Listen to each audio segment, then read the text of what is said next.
안녕하세요. 저는 서울에 살고 개인 카페를 운영하고 있어요. 동네 작은 카페는 아니고 베이커리랑 함께해서 카페 규모가 좀 있는 편이에요. 그렇다 보니 직원들 외에도 엄마와 남동생이 함께 제 카페 일을 도와주고 있어요. 처음 카페 개업할 때 주변에서 가족들이랑 같이 일하는 거 아니라고 말렸지만 저희 가족은 처음부터 지금까지 변함없이 각자의 몫을 잘 해내고 있답니다. 그만큼 저도 가족들에게 정확히 수익 분배 잘해주고 있고요. 되돌아보니 오히려 가족이 함께였어서 제가 지금 잘 버티고 있는 것 같아요. 하지만 아무것도 돕지 않고 제 재산을 수저 얹으려는 가족도 분명 있었어요. 현재는 그 사람과 가족의 연을 끊었지만 지금 생각해도 너무 뻔뻔한 것 같네요. 그 사람은 바로 이혼해서 완전히 남이 된 제 전남편이에요. 이혼 준비하면서 제가 무너지지 않았던 건 다 가족들 덕분인 것 같아요. 그럼 지금부터 결혼 생활 내내 뻔뻔스럽기 그지없던 제 전남편의 만행들을 들려드릴게요. 우선 저는 매우 가부장적인 집에서 자라며 결혼 생각은 딱히 없었어요. 무조건 가장의 말을 따라야 한다며 억압하는 아빠를 엄청 미워했었죠. 어른이 되어 그 미운 마음은 좀 사라졌어도 여전히 아빠랑 서먹하고 불편했어요. 아빠도 제 카페 일을 종종 돕고 싶다 하셨지만 제가 단번에 거절할 정도였죠. 그랬던 제가 왜 결혼을 하게 됐냐면요. TV에서 육아 예능도 많이 하고 화목한 다른 가정의 풍경을 보고 깨달았어요. 제가 결혼이라는 제도 자체를 부정하는 게 아니라 아빠 같은 가부장적인 사람을 거부하고 있었다는 걸요. 만약 결혼을 한다면 다정한 사람과 결혼하고 싶었어요. 무엇보다 전 저희 아빠 같은 가부장적인 사람만 아니면 충분히 결혼 가능하다고 생각했어요.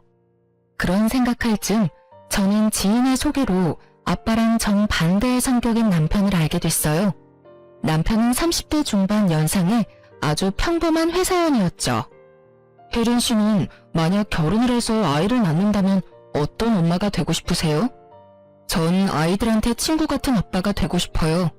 아무래도 제가 그렇게 자랐거든요. 저희 부모님은 저에게 울타리이자 가장 친한 친구가 돼주셨어요. 그래서 왠지 저도 아이들에게 그런 존재가 되고 싶네요. 그리고 저희 아버지처럼 아내 말 잘 듣는 남편이 제 목표예요. 엄마가 행복해야 집안이 행복하다는 말 아세요? 그 말 저는 믿거든요. 전 아이들도 중요하지만 제 와이프의 행복이 가장 중요한 것 같아요. 그의 말을 듣는 순간 전 보석이라도 발견한 듯 눈을 반짝였어요. 제가 정말 원하던 가치관을 그가 가지고 있었으니까요. 저 역시 그래요. 아이들에게 권위적인 부모가 되고 싶지는 않아요. 사실 저는 어렸을 때 아빠가 너무 엄하게 키우셔서 사이가 대면대면 하거든요. 제 아이들은 그런 환경에서 자라지 않았으면 해요. 대화할수록 남편이 저와는 정반대의 집안 환경에서 자랐구나 느꼈어요. 화목하고 친구 같은 부모님 밑에서 자라서인지 남편은 엄청 다정했고 말투나 행동에 애교가 뚝뚝 흘러넘쳤죠. 이 사람이면 충분히 내 트라우마를 치유받고 잘 살 수 있겠구나 기대감마저 들었어요.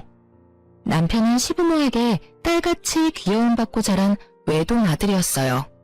시부모 역시 평범하고 퍽 다정한 분들이었죠. 특히 시부는 외동아들만 평생 바라보다가 제가 나타나니 엄청 좋아하며 딸 대하듯이 살뜰히 대해주시더군요. 그래서 저는 시댁 예쁨 받으며 아들, 딸 여럿 낳고 오순도순 남편과 평범하게 잘 살아보고 싶었어요. 저희 아빠한테 이상적인 가정의 모습을 보여주고 싶은 마음도 있었고요. 아빠 당신처럼 권위적이지 않아도 충분히 잘 살 수 있다는 걸 말하고 싶었거든요. 결혼 후 신혼 때는 부부관계에 아무런 탈 없이 잘 살았다고 자부할 수 있어요. 물론 생활 습관이나 살아온 방식이 다르니 맞춰가는데 시간은 좀 걸렸지만요. 맞춰가는 과정에도 남편은 결혼 후에도 여전히 다정하고 유순한 사람이었어요. 그런데 결혼 2년차 접어들면서 갑자기 남편은 전에는 안 보였던 모습들을 점점 보이기 시작했어요. 제가 알던 사람이 맞나 싶을 정도로 다른 사람처럼 굴었죠. 남편이 변화하기 시작한 그 발단은 바로 헬스장이었어요. 집 앞 가까운 헬스장에서 가끔 운동하던 남편은 언젠가부터 집과는 거리가 있는 새로운 헬스장을 다니기 시작했어요. 여보, 요즘 계속 늦네? 저녁 준비하고 한참 기다렸잖아. 미안. 나 헬스장 가서 운동하고 오느라 늦었어. 그럼 미리 좀 연락해주지. 근데 헬스장 코앞인데 왜 이렇게 늦게 왔어? 내가 말 안 했었나? 나 헬스장 옮겼어. 어디로? 집 앞에 바로 앞에 헬스장 있잖아. 거긴 너무 낡아서 운동이 제대로 안 돼. 헬스장도 시설이 좋아야 운동할 맛이 나더라.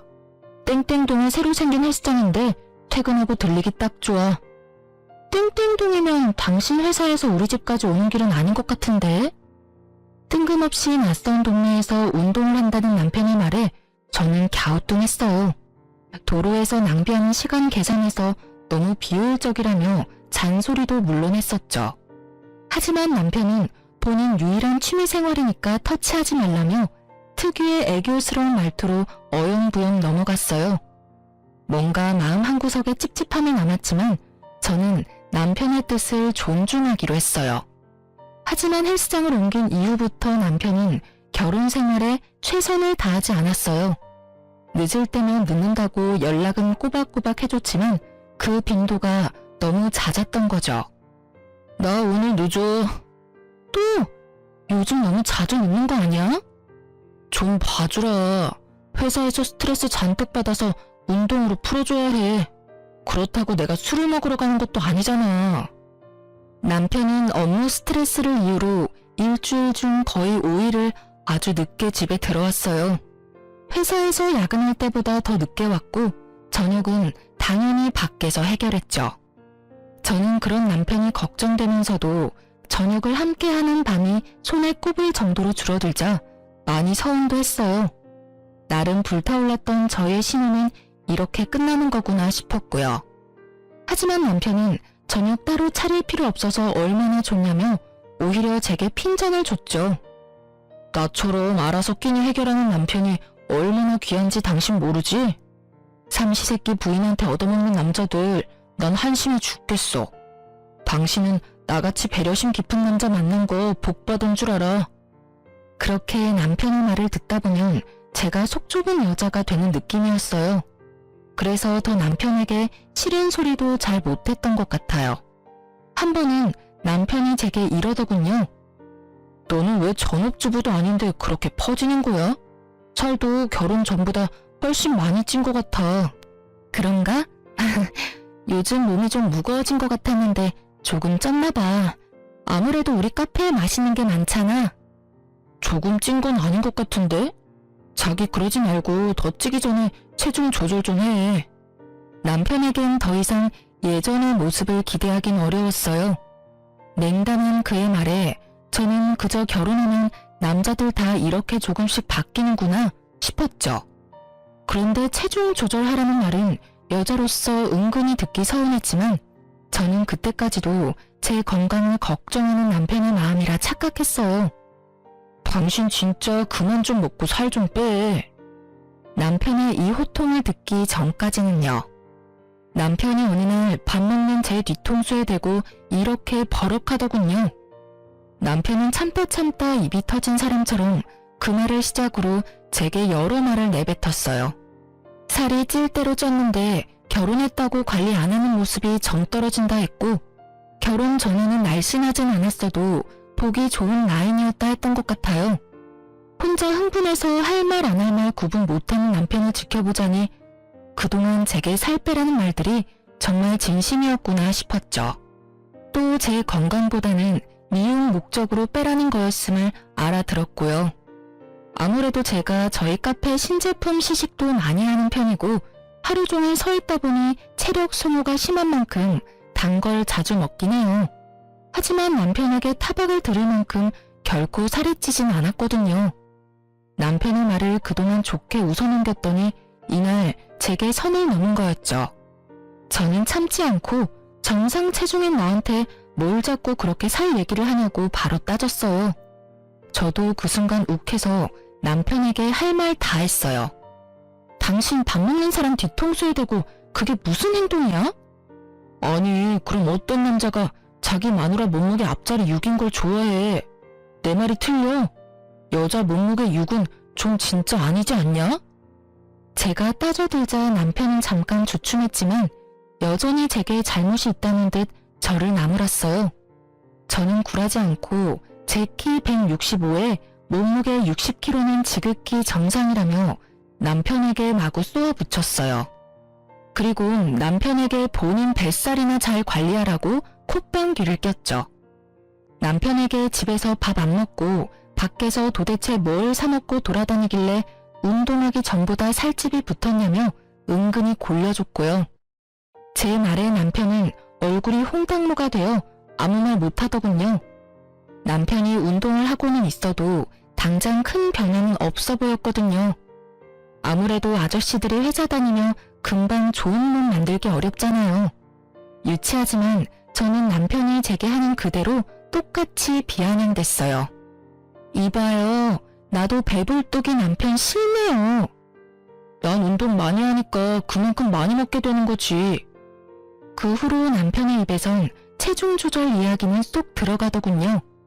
하지만 남편은 곧 다른 문제로 저를 골치 아프게 했답니다. 남편과 저는 처음부터 돈 관리를 각자 했어요. 저희는 생활비 통장을 만들어서 매달 100만 원씩 각출했죠. 그렇게 생활비를 쓰고 남는 돈은 무조건 저축했어요. 그래서 제가 남편이 그동안 밖에서 식사를 해결하고 와도 그건 남편의 돈이니까 별말 못했던 거예요. 만약 생활비에서 따로 계속 외식을 했다면 문제였겠죠. 그러다 저는 생활비 카드로 200만 원을 결제했다는 문자를 받았어요. 깜짝 놀라 남편에게 물어보니 남편은 너무나 태연하게 말했어요. 헬스장 트레이너에게 개인 PT 수업 결제를 했다고요. 저는 그때까진 침착함을 유지한 채로 남편에게 물었어요. 이상하다. 생활비 카드로 결제됐던데 당신 카드 잘못 냈나 봐. 아니, 당신이 배불뚝이 남편 싫다며. 그래서 큰 마음 먹고 개인 PT 받으려고 상담받았는데 200만 원이라잖아. 금액도 크고 부담스러워서 생활비 카드로 결제했지. 이건 나를 위해서라기보다 우리 부부를 위해서니까 그래도 되는 거지. 남편의 어이없는 변명을 시작으로 저희는 크게 다퉜습니다. 몸무게 얘기로 다툰 지 얼마 안 됐을 때라 부부싸움에 더 크게 불이 붙었어요. 상의도 없이 생활비 카드로 그 큰 돈을 결제했냐고 제가 따지자 남편이 거기 제 돈만 들어있냐며 자기 돈도 들어있다고 화를 냈죠. 말이 통하질 않아서 남편에게 당장 통장에 200만 원을 다시 채워 넣으라 했어요. 200만 원이 누구 개 이름이냐고 타박하니까 남편은 오히려 제게 쪼잔하다며 적반하장으로 짜증을 냈죠. 자존심 상해. 넌 자기 관리도 잘 못하면서 나한테 돈 몇 푼을 어떻게 쪼잔하게 이래? 저는 징징거리는 남편의 말을 끊고 당장 헬스장으로 가서 환불해 오던가 아님 남편 돈으로 생활비 통장에 200 채워 넣으라고 반복해서 말했어요. 이제 아이도 슬슬 계획해야 하는데 왜 그렇게 소비가 해프냐고 말했죠. 남편은 쪽팔려서 어떻게 환불을 하냐고 우는 소리를 했어요. 그리고 남편은 제 속이 뒤집어지는 말을 또 덧붙이더군요. 나도 다 계획이 있다고. 회사 잠시 관두고 보디빌더 대회에 나갈 거야. 뭐라고? 당신 카페 수입 꽤 되잖아. 그 정도면 나 잠깐 쉰다고 우리 안 망해. 맞지? 그리고 내가 서운하지만 말은 안 했는데 그렇게 돈 벌어서 항상 친정 식구만 챙길 거야? 이제 결혼했으면 남편이 가장 가까운 식구잖아. 날 챙겨야지. 안 그래? 내가 언제 당신한테 우리 엄마 아빠 챙기라 한 적도 없잖아. 그러니까 하나뿐인 서방 뒷바라지 좀 해줘. 당신 돌았구나? 저는 남편의 말도 안 되는 논리에 충격받았어요. 친정 식구들은 제 카페에서 일하고 정정당당하게 보수를 받는 건데 제가 친정만 챙긴다는 남편의 말이 너무 어이가 없었죠.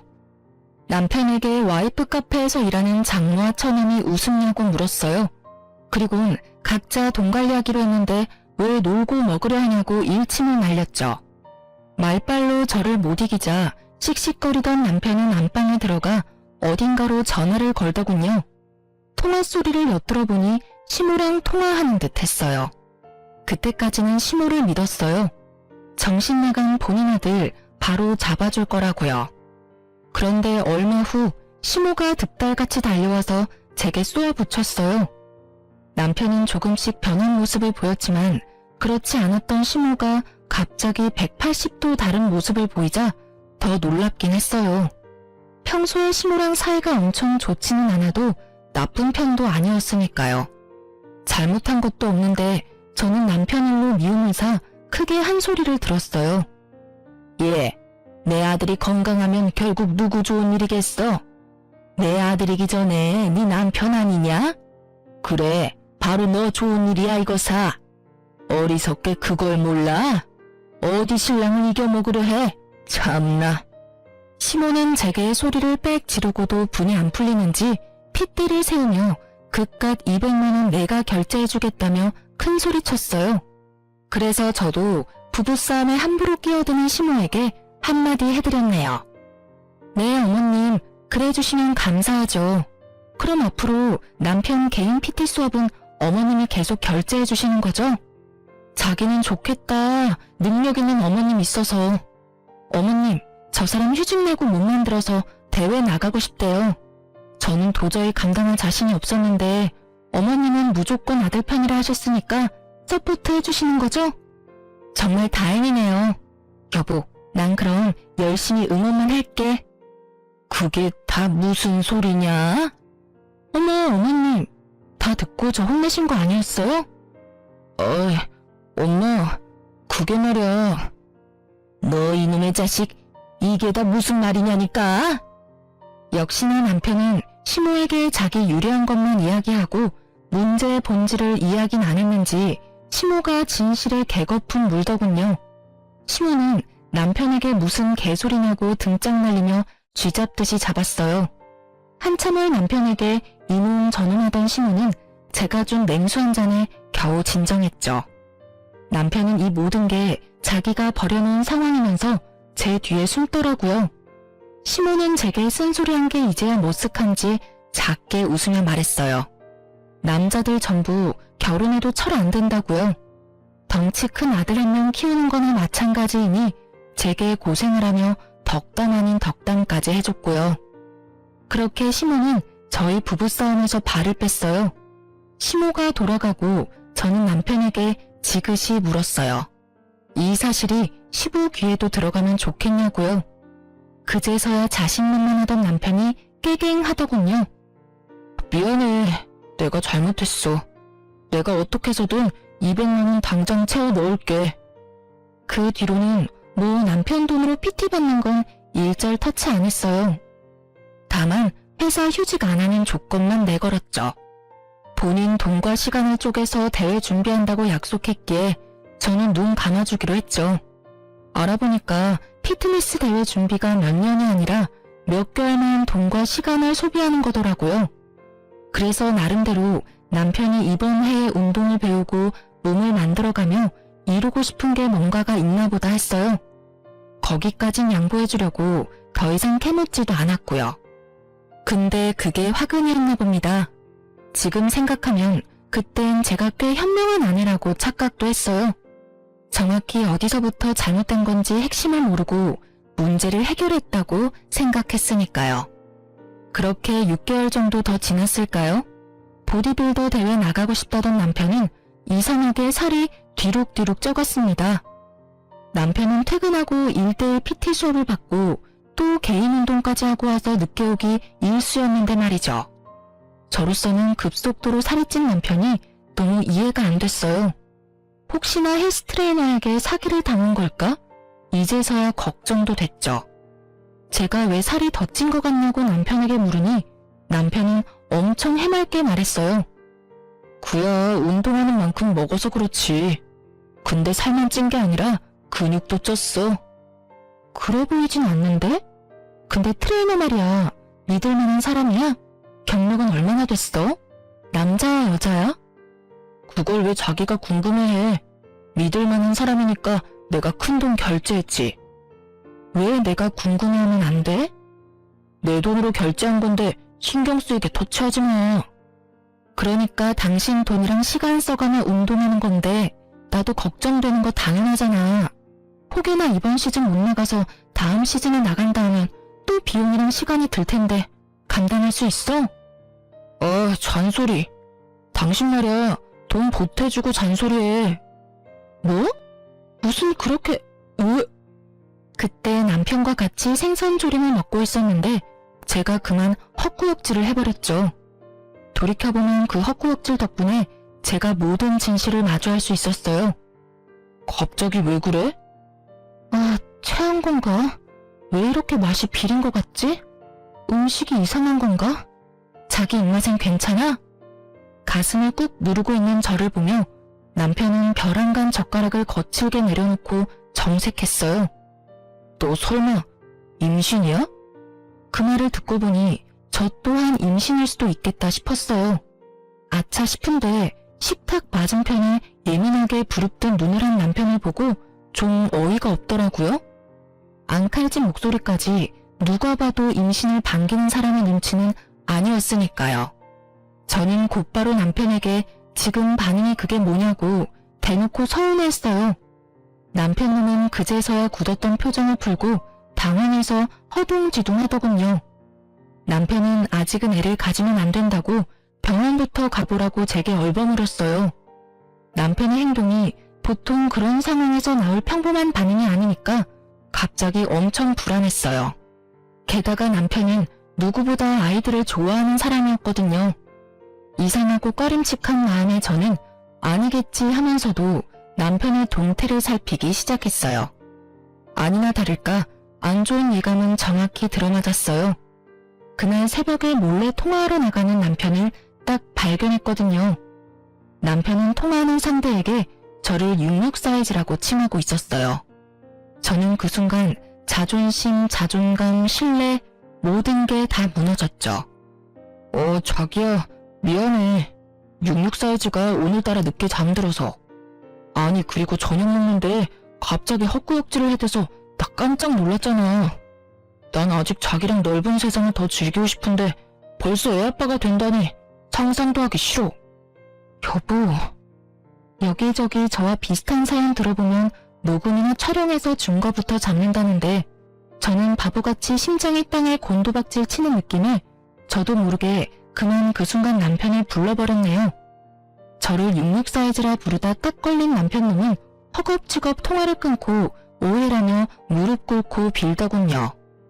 저는 아무런 액션을 취하지 않고 그저 여보라고 부르기만 했는데 제발 저린 남편의 행동을 보고 역시 바람이구나 확신했어요.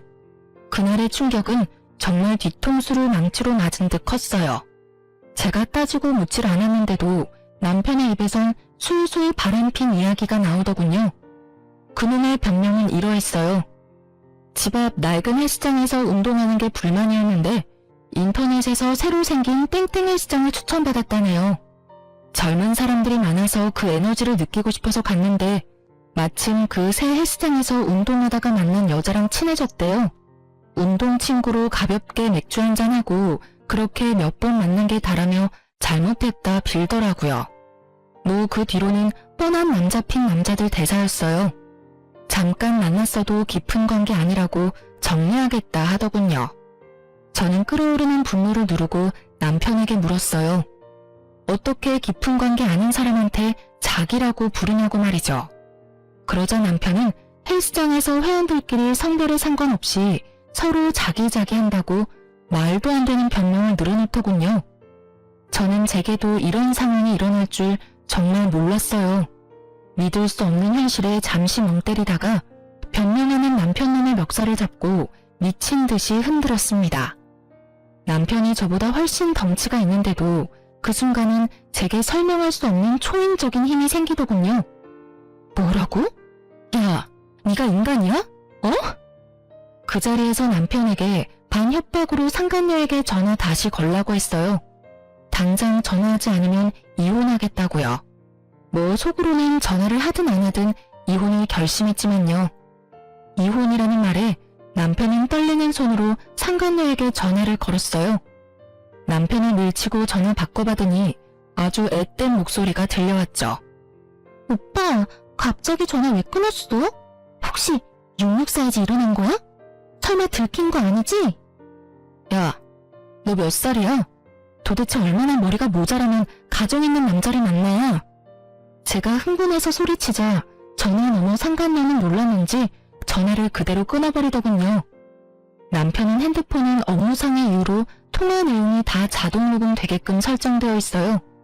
저는 그 짧은 찰나 그게 떠올라 제 톡으로 남편의 통화 파일 목록들을 제게 보냈어요. 바람이란 건 확실해졌고 제겐 증거가 필요했으니까요. 다행히 제가 증거를 수집하는 동안 남편은 우는 신용을 하며 쥐죽은 듯 바닥에 얌전히 엎드려 있었죠. 정말 내가 잘못했어. 여보. 다시 전화를 미친 듯이 걸자 상간녀는 전화를 받고 이렇게 말했어요. 제가 헬스 트레이너라서 회원님이랑 잠깐 연락 주고 받은 게 다예요. 그러니까 사모님, 제발 이상한 오해하지 마세요. 다 들통난 상황에도 바람을 부정하는 상간녀의 입을 찢어버리고 싶었어요. 하지만 상간녀의 말을 듣고 나니 그동안의 의문들이 풀리긴 했죠. 헬스장에서 PT한답시고 200만 원씩 결제한 건 남편이 상간녀에게 주는 용돈 같은 거였나 봐요. 모든 진실을 알고 나자 더욱 남편이 괘씸했어요. 본인은 회사 관둘 테니 돈 많이 버는 제게 뒷바라지 해달라고 했었던 건 바로 제 돈으로 상간녀랑 바람 피우며 용돈까지 주려고 했다는 사실이니까요. 트레이너? 그래, 뭐가 이상하다 했어. 그래서 매일 늦게 들어왔구나. 그럼 그동안 운동한다고 나한테 거짓말해놓고선 하루도 빼지 않고 매일 저 어린 거랑 붙어먹은 거네? 게다가 네가 감히 내 돈으로 상간녀랑 호의호식하려고 했던 거지? 남편님은 걷잡을 수 없이 상황이 악화되니 본인 핸드폰을 도로 가져가서 숨겼어요. 자기 치부가 이 정도로 다 들통날 줄은 몰랐었나 봐요. 더 이상 변명할 것도 없는지 남편은 침묵으로 일관했어요. 암만 지가 입을 다물어봤자 저는 이미 짧은 시간 안에 통화 파일 증거도 수집했고 상간녀 번호도 전부 다 외웠지만요.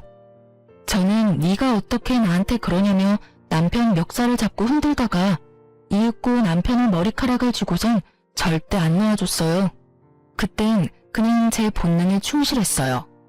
그렇게라도 안 하면 제가 미칠 것 같았거든요. 택시 기사님이 놀라던 말던 저는 그대로 남편 머리채 꽉 쥐고 택시를 급히 타고 시댁으로 갔어요. 그렇게 남편을 짐승 끌듯 끌고 가니 시부모님도 당연히 깜짝 놀랐고요. 시모는 이유를 듣지도 않고 또 무슨 일인데 자기 아들을 잡냐며 부인 잘못 만나서 제명에 못 살겠다고 시부에게 우는 소리 했어요. 그 상황에도 시부는 그만한 이유가 있지 않겠냐고 침착하게 왜 그러냐고 물었죠. 이 사람이랑, 아니, 이 짐승님이랑 저 이혼하겠습니다. 도대체 왜 그러냐는 시부모의 물음에 저는 남편이 바람났다고 울분을 터뜨렸어요. 그러자 시모 하는 말이 정말 가관이더군요. 어머, 그러길래 임신 좀 서두르지 그랬냐? 애가 있은 남자가 어디 한눈 팔겠어? 뭐라고요? 어머님! 에휴, 저 어른한테 소리 지르는 것 좀 봐. 여보, 가만 보고만 있을 거예요? 예, 얼른 그 손 안 놔? 너 우리 아들 머리털 다 뽑을 셈이냐고. 네, 저 오늘 이 자식 머리털 닭털 뽑듯 모조리 다 뽑아놓으려고요.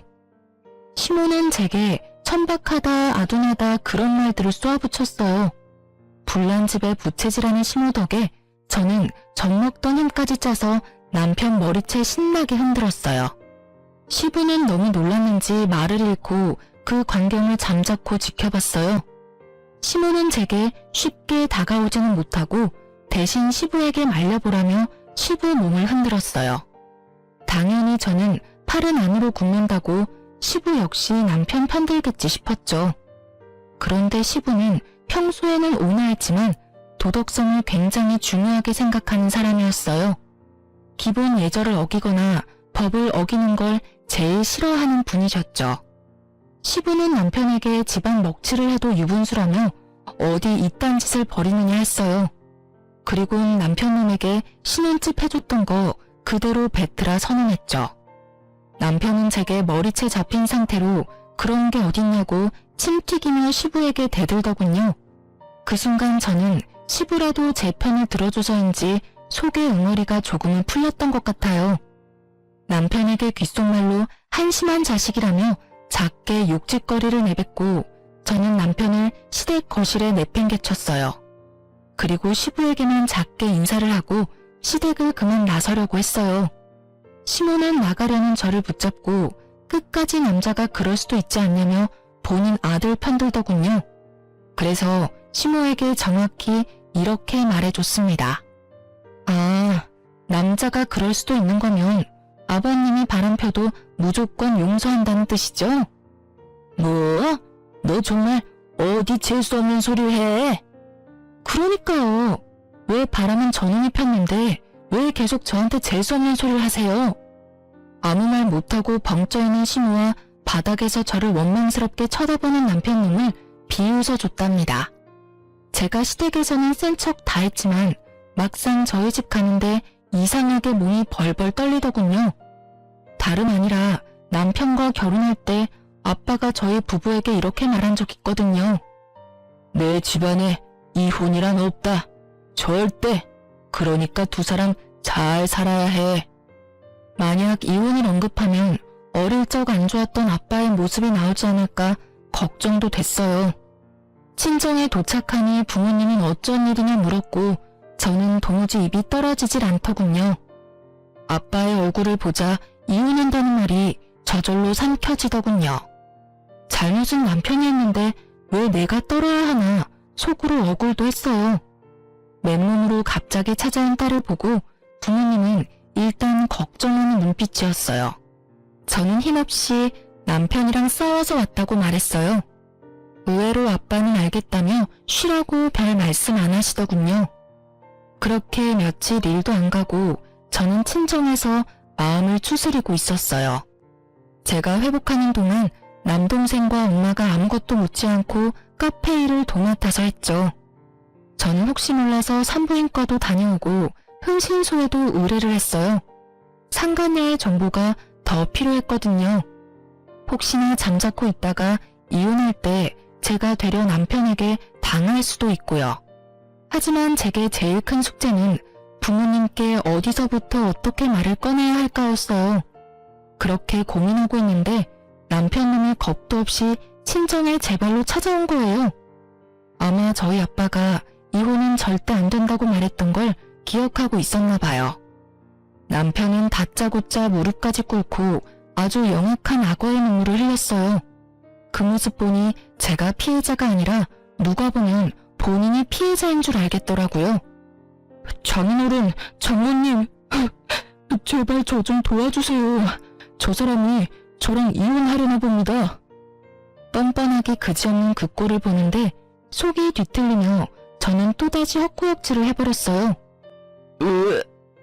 그랬더니 남편은 후다닥 제게 달려와 애틋하게 제 손 붙잡고 다정하게 말하더군요. 여보, 산부인과는 갔어? 임신이면 정말 이러고 있으면 안 되지. 그게 네가 할 말이야? 여기가 어디라고 찾아와. 넌 그냥 엿이나 먹어. 당연히 친정아빠는 제 언행을 보고 깜짝 놀라서 무슨 일인데 남편한테 그렇게 험하게 말하냐고 했죠. 아무리 둘이 싸웠어도 방금 한 말은 듣기 좀 그렇구나. 남편은 장인어른이 자기 편을 들어주고 저와 대립하자 갑자기 의기양양해 보였어요. 장인어른, 저 너무 억울합니다. 제 말 좀 들어주세요. 그 거짓 눈빛에 속은 아빠는 남편에게 이게 다 무슨 일이냐고, 이혼은 무슨 말이며 임신은 또 무슨 말이냐고 정리해서 사실만 말하라 했죠. 저희 아빠가 무섭기는 한지 남편은 한참 뜸들이다 말했어요. 저도 남편이 뭐라고 아빠에게 변명하는지 궁금했어요. 제가 잠자코 있자 남편은 뻔뻔하게 말하더군요. 그게 장인어른, 정말 오해하지 말고 제 말 들어주세요. 절대 바람이 아니라 그냥 오빠 동생으로 친하게 지낸 친구가 있는데요. 소희가 멋대로 혼자 오해하고 저한테 당장 이혼하자고 해서요. 아니 요새 계속 헛구역질해서 분명 임신한 것 같은데 그 작은 의심으로 갑자기 이혼하자니까 제 속이 말이 아닙니다. 저 정말 너무 억울해요. 아빠는 의외로 표정 변화 없이 제 의견을 물어봤어요. 네 생각은? 오해는 개뿔. 너 정말 뻔뻔하다. 이미 상간녀랑 통화했고 바람 맞아요. 저 이혼할 거예요. 임신은 아직 모르지만 임신했다 하더라도 애는 혼자 낳아서 키울 거예요. 내가 바람 폈다는 증거 있어? 있냐고. 아니면 설마 유부남 주변 여자는 전부 다 상간녀 취급하는 거야? 당신 정말 미쳤어. 제정신이야? 의부증이냐고. 그리고 당신이 무슨 수로 혼자 애를 키워? 미친 건 네가 미쳤겠지. 제정신 아닌 건 너겠지. 야, 도대체 너 뭐가 억울해? 내가 이렇게 너 발뺌할 줄 알고 이미 다 증거 준비해놨어. 들려줘? 보여줘? 무슨 증거? 그럴 리가 없는데? 하하, 듣다 보니 정말 웃겨서 내가 좀 끼어들어도 되나? 자네 무슨 말을 그렇게 해? 내 딸이 애를 혼자 왜 못 키우겠나? 아직 젊고 누구보다 능력 있고 예쁜 내 딸인데. 그리고 혼자가 아닐세. 자네 없어도 우리랑 잘 키울 수 있어. 또 그러다 보면 자연스레 새 출발도 하겠지. 그러니 이제 그만 걸리적거리고 썩 꺼지게나. 장인어른, 분명 저희 결혼할 때 이혼은 절대 안 된다 하셨잖아요. 그러지 말고 좀 도와주세요. 네? 제발 같은 남자끼리요. 아, 정말 작은 실수라고요. 야, 이놈의 자식아. 내가 그럼 호구같이 내 딸 눈에 피눈물 흘리게 만든 놈을 네가 참고 살아라 할 줄 알았냐? 너 어디 겁대가리도 없이 바람 펴놓고 여길 찾아와? 아빠가 언성을 높이자 그 포스에 깜짝 놀라 도망치려는 남편놈이었어요. 충격을 받던 엄마는 두리번거리다가 주방에서 쌀바가지를 가져와 남편의 왼쪽 뺨을 날렸어요. 어딜 도망가려 해? 이 천하의 썩을 놈. 그리고 아빠가 탁구를 즐겨치는데 어느새 탁구채를 들고 남편의 나머지 오른쪽 뺨을 시원하게 날렸죠. 남편은 놀라서 개고풍 물더니 이딴 못 배워먹은 집안에서 내가 안 살 거라며 신발도 못 신고 도망갔어요. 저와 친정을 만만하게 보고 제 발로 찾아왔으니 그 정도는 값을 치러야 한다 생각했어요. 그 이후 제가 뭐 따로 움직이지 않아도 상간녀가 알아서 움직였어요. 상간녀는 이제 바람인 걸 인정하고 겁도 없이 제게 전화를 했거든요. 세상에, 예비시댁의 인사가니 자신 있으면 구경 오라더군요. 아직 남편과 이혼도 안 했는데 어이가 없었습니다. 저는 뭐가 그렇게 당당한 건지 상간녀 면상 한번 제대로 보려고 시댁에 갔어요. 불러줬는데 제가 또 안 가면 섭섭해할 수도 있으니까요. 그런데 시댁에 도착하니 웬 레깅스 입은 젊은 여자가 서 있었어요. 운동할 때 입는 온몸에 딱 달라붙는 민망한 옷을 입고 몸매를 뽐내는 상간녀 보고 저는 그만 웃음이 터졌어요.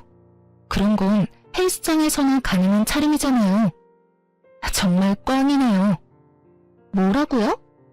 얼마나 모자라면 유부남 만나는가 했는데 직접 보니 그쪽 수준 알만하다고요. 머리가 원래 그렇게 텅텅 비었나 봐요? 저 여자가 진짜? 이씨, 아버님, 저 오빠 정말 진실되게 사랑해요. 그러니까 자기 발로 나간다는 저 여자 붙잡지 마시고 저랑 오빠 인정해주세요. 그래서 여기에 나도 부른 거였구나. 너 겨우 저 배불뚝이 유부남 놈이랑 붙어먹고 싶디? 그래, 너 다 가져. 내 남편 너한테 기꺼이 버려줄게. 그렇게 팽팽하게 신경전을 하고 있는데 시부가 소리쳤죠. 하늘이 무섭지 않느냐? 남의 가정 바탕 내놓고 무슨 아버님이야? 더러운 입 다물어. 시부가 호통치면서 상간녀를 혼내자 20대로밖에 안 보이는 어린 상간녀는 깜짝 놀라서 울먹거리더군요. 자기야, 나 너무 무서워. 아버지, 그러지 말고 우리 애기 예쁘게 봐주세요. 어차피 저 사람이라면 끝이에요. 아들 세 장가는 들어야 하잖아요. 너, 내가 그동안 내게 도움 준 것들 모두 뱉어내. 오늘부로 넌 내 아들 아니다. 너 어디 감히 내 집에서 이런 해괴망측한 일들을 벌여? 시부가 잔뜩 뿌리는 와중에 시모는 또 상간녀 편을 들더군요. 시모의 묘하게 인상 쓴 모습이 분명 상간녀를 마음에 들지 않는 눈치였지만요. 그러지 말고 여보, 기회라도 줍시다. 괜찮은 아가씨인지 찬찬히 지켜보자고요. 기회? 아, 당신도 아들 따라 덩달아 미치기라도 한 거야? 그럼 당신도 내 집에서 나가. 내 돈 다 내놓고 나가라고. 아빠, 진짜 엄마도 나도 집불도 없는 거 알면서 왜 그래요? 그리고 막말로 내가 아빠 아들이지 저 사람이 아빠 딸이에요? 아니잖아요. 우리 새애기, 내가 정말 딸같이 생각했지. 아이고 모자란 놈아, 왜 그런 사고를 쳤어? 상간녀는 머리 열심히 굴렸는지 상황 파악하고 절망하듯 절규했어요. 아이씨, 이 거지 같은 놈이 지금 누구 인생 망치려고. 돈 무지 많다면서 아저씨. 이때까지 쥐뿔도 없으면서 아빠 삥 믿고 나한테 추근덕거린 거야? 자기야. 자기는 무슨. 징그럽게. 꺼져. 상간녀는 그새 돌변해서 남편을 밀치고 도망쳤죠. 남편은 상간녀의 배신을 믿을 수 없다는 참담한 얼굴로 주저앉더군요. 자기가 한 게 정말 사랑이었는 줄 알았나 봐요. 시부는 제게 아들 잘못 키워 미안하다며 면목이 없다며 거듭 사과를 했어요. 따지고 보면 전부 남편의 잘못인데 시부의 사과를 더 많이 들었던 것 같아요. 아가, 미안하다 미안해. 그제서야 남편이 통곡하며 제 바짓가랑이를 붙잡더군요. 내가 잠시 돌았었나 봐. 여보, 한 번만 용서해 줄래? 아버지, 제가 잠시 꽃뱀한테 홀려서 정신이 나갔어. 이제 정말 정신 차리고 똑바로 살게요. 못난 놈, 이미 너는 돌아올 수 없는 강을 건넌 거야. 여보, 말을 또 뭘 그렇게 해요? 예, 네가 내 아들 한 번만 봐줘라. 내가 지난번에도 말했지만 남자는 다 애라서. 시부와 달리 시모는 여전히 본인 아들만 생각하더군요. 시부에겐 죄송했지만 진절머리 나는 시모와 남편놈 골탕 먹이고 싶었어요. 됐고요. 저 할 말 있는데. 시모의 말을 자르고 저는 아랫배를 조심스레 부여잡았어요. 그리고 잔뜩 처량함을 품은 얼굴로 말했죠. 이혼하고 절대 볼 생각하지 마. 자격 없는 거 알지? 의미심장한 제 말을 모두가 알아차렸는지 한바탕 더 난리가 났어요. 전과 달리 시부는 눈이 뒤집어져서 혹시 며느리 임신했냐며 남편을 오늘 죽이겠다고 남편 멱살을 잡아 올렸죠. 시모도 이제야 사태가 심각하다는 걸 깨닫고 어머 이제 어떡하냐는 말만 남발했어요. 이제 남편의 편은 아무도 없었죠. 남편은 살려달라고 잘못했다고 시부에게 빌고 또 빌었어요. 사실 저는 진작 병원 가서 임신 아닌 거 알고 있었어요. 임신이 아니라 스트레스성 위험이라서 얼마나 안도했던지 몰라요. 하지만 반성을 안 하는 남편과 괘씸한 시모를 보고 참을 수 없었어요. 어머님, 그리고 혹시 그거 아세요? 이 사람 운동한다고 헬스장에서 개인 PT 수업 결제했잖아요. 알고 보니 아까 그 여자가 헬스 트레이너라네요. 어머님 아들이 저 여자 용돈 주려고 매번 큰 돈 결제했었나 봐요. 전 또 같은 헬스장 다니는 회원이랑 바람난 줄 알았는데 헬스장 트레이너였지 뭐예요. 하긴 젊고 예쁜 애가 당신 어딜 보고 만나겠어. 그치? 매번 200만 원씩 턱턱 결제해주니까 당신 만나줬겠지. 근데 그게 당신 월급으로 가당키는 해? 아 맞다. 어머님이 그때 아들 대신 내줄 수 있다 하셨잖아요. 혹시 계속 내주셨던 거예요? 뭐가 어쩌고 저째? 새애기 말이 사실이야? 네가 드디어 미쳤구나. 너 엄마한테는 분명 괜찮은 아가씨라며? 근데 이 자식이 엄마까지 홀랑 속여서 저딴 물건한테 몇백씩 갖다 바쳐? 야 이놈아, 임신한 조광지 쳐두고 별 이상한 애 만나서 도대체 얼마를 쓰고 다닌 거야? 내가 못 살아 정말. 여보, 이놈 가만두지 말아요. 이참에 정신교육을 똑바로 시켜야 해요. 시모는 제 말에 개거품 물면서 그 상간녀 다시 데려오라고 했죠. 그 모습에 시부는 기가 막힌 듯 혀를 끌끌 찼어요. 시모는 상간녀 머리채를 다 뽑아버리겠다며 귀한 자기 외아들 인생 망쳤다고 분통을 터뜨렸죠. 저는 남편의 원망스러운 눈빛을 외면하고 그 생난리통을 슬쩍 빠져나왔어요. 그 뒤론 본격적으로 이혼 소송과 상간녀 소송을 진행했어요. 그러는 과정 중 물론 남편 놈이 시모랑 또 찾아왔어요. 남편은 또 가증스럽게 울면서 빌더군요. 내가 잘못했어. 한 번만 봐줘. 정말 많이 반성했어. 남편이 저보고 소송 취하하고 애 낳고 새로운 마음으로 다시 잘 살아보자 하는데 가래침을 왕창 뱉어주고 싶더군요. 시모는 제 눈치를 보다 본인이 상간녀 헬스장 가서 상간녀 혼내준 이야기를 꺼냈어요. 시모는 상간녀 찾아가서 여태 결제한 돈 다 내놓으라고 한바탕 했다네요. 상간녀 헬스장 잘리고 그 바닥에는 소문 날 대로 다 나버려서 그 동네에 발도 못 붙이게 됐대요. 그 동네 맘카페나 인터넷에 이미 상간녀 신상과 이름까지 떠도는 마당에 어디 가서 이제 트레이너로는 밥벌이 못하겠더군요. 사실 시모에게 듣기 전에 인터넷에서 보고 제 이야기구나 짐작했어요. 땡땡 헬스장에서 일어난 소동이라고 동영상은 금방 지워졌지만 시모와 상간녀의 신랑의 내용은 이미 퍼질 대로 퍼졌더라고요. 이 아줌마가 미쳤나? 난 그냥 가볍게 논 것뿐이라고요. 내 아들 인생 네가 다 망쳤어 이거사. 이 몹쓸 여우 같은 게 얌전히 운동이나 할 것이지 어디 감히 남자를 꼬시고 다녀? 그것도 유부남을. 너 때문에 잘 살던 한 가정이 풍비박산 났어. 시모는 상간녀를 이리저리 질질 끌고 다니며 헬스장 바닥 청소 깔끔하게 했다네요.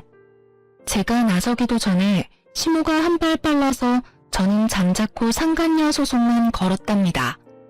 본인이 대신 복수해줬으니 남편 용서해주는 거냐고 웃는 시모에게 저는 웃으며 그동안 숨겼던 진실을 말해줬어요.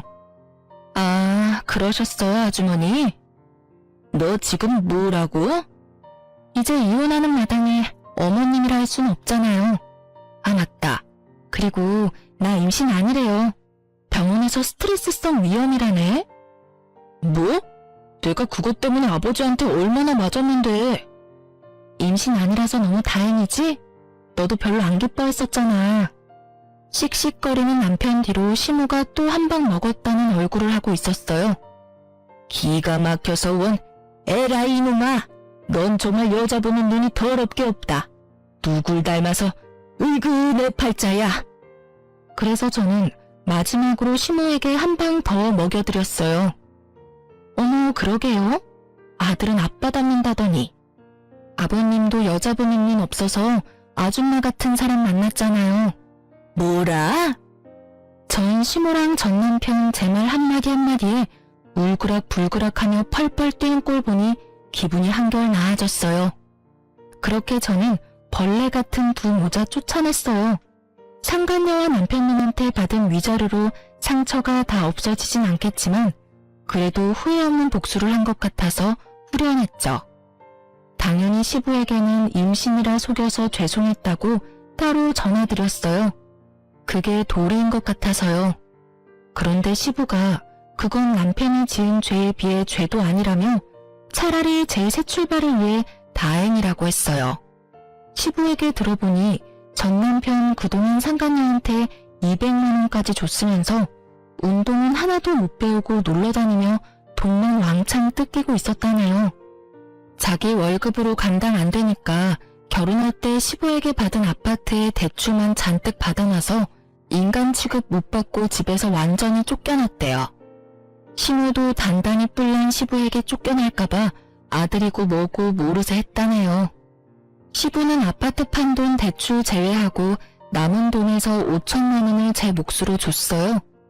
남편에게 따로 위자료 받았지만 그걸로 다 값을 못 치른다는 말이죠. 짧은 결혼 생활 제게 남은 건 없지만 시부가 마지막으로 제게 한 말은 기억에 남네요. 진짜 딸 같은 내게 상처 줘서 미안하구나. 제가 여러 번 거절했지만 시부는 상처 줘서 미안하다고 제 계좌에 5천만 원 입금해 주셨어요. 전 남편은 상간녀와 부모님에게 둘 다 버림받고 충격이 큰지 회사 휴직 내고 폐인처럼 지내고 있다는 소문을 들었어요. 아님 본인 불륜 사실이 회사까지 소문이 날까봐 무서워서 당분간 숨어 지내는 것도 같고요. 하긴 인터넷이 한바탕 난리가 났었으니까요. 저는 그놈 자업자득이라 동정할 생각도 없고 걱정도 안 돼요. 여러분, 이런 제가 정상인 거 맞죠? 남의 불행에 이렇게 마음 편안해도 되는 거죠. 그런 일들을 다 겪고 나니 어쩌면 제가 절대 아빠 같은 남자 안 만날 거야 하는 생각에 사로잡히느라 제대로 사람 볼 줄 몰랐던 것 같아요. 뭐가 더 필요하겠어? 겉으로 다정하고 표현 잘하면 돼. 하곤 남편을 너무나 신뢰했어요. 결혼 전에 남편의 본 모습을 더 알아보지 못한 스스로를 자책도 많이 했어요. 사람 보는 눈 길러야겠다 반성도 했고요. 그래도 아빠 아는 변호사분이 있어서 순조롭게 이혼도 잘 마무리했어요. 이번 계기로 아빠랑 대화도 많이 하고 부녀 관계의 어색함이 조금 풀리기도 했고요. 여러분, 저는 아직도 어떤 남자가 좋은 남자인지는 모르겠지만 지금 현재는 마음의 눈을 크게 뜨려고 노력하고 있어요.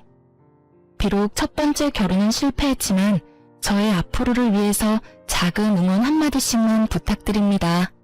그럼 지금까지 긴 사연 들어주셔서 감사합니다.